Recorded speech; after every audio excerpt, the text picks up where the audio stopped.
Hello everybody and welcome back to Coaching from My Kitchen. I'm Lilla, I'm an experienced leadership and personal coach, and I'm passionate about helping brilliant people just like you build confidence, grow your influence and leadership style, and step right out of the shadows. We've been talking about confidence in January, but today I want to talk about something we all face, which is knockbacks. Knockbacks can be really tough on your confidence. Maybe it's a rejection. Maybe it's a setback at work. Maybe it's a moment when you've had a brilliant idea and you're the only one that feels it. Or perhaps it's a moment when your inner critic gets really loud. You might have said something you shouldn't. But here's the thing. You can't always control what happens, but you can control how you respond. And you'll be surprised to know you have more control on your inner critic than you might realise. Sadly for me, I've lived most of my life having the worst kind of inner critic. The kind of inner critic that leaves me double thinking myself, waking up in the middle of the night and reworking things in my head until I feel better, sometimes things from years ago.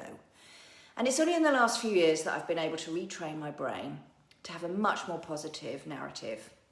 And yes, you can retrain your brain. I know it sounds crazy, but you can create a kinder and more positive inner dialogue that can help you really develop yourself and come out of the shadows.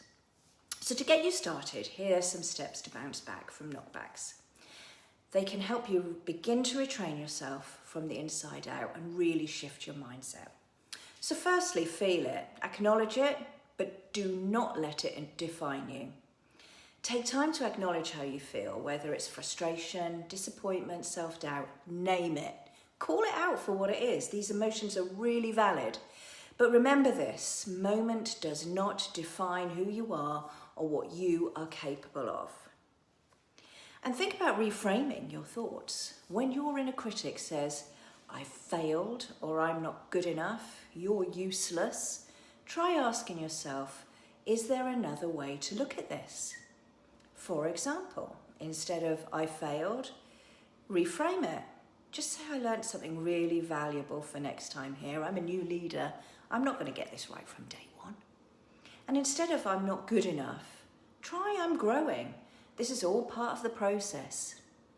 And instead of saying I can't do that, try well, once if I had a go, what would happen? Shifting your perspective helps you build a more supportive narrative for yourself, one that empowers you rather than limits you and holds you back. Our own internal critic can often be the worst commentator of all and create the greatest destruction to our own confidence. So think about this. Focus on the possibilities. When you're stuck in that negative thinking cycle, catastrophizing, what does this moment make possible for me?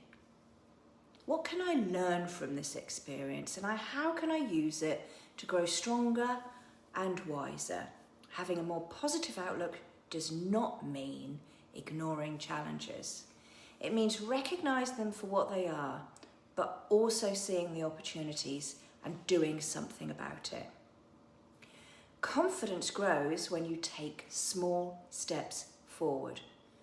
So what's one thing you can do today to move past your knockback?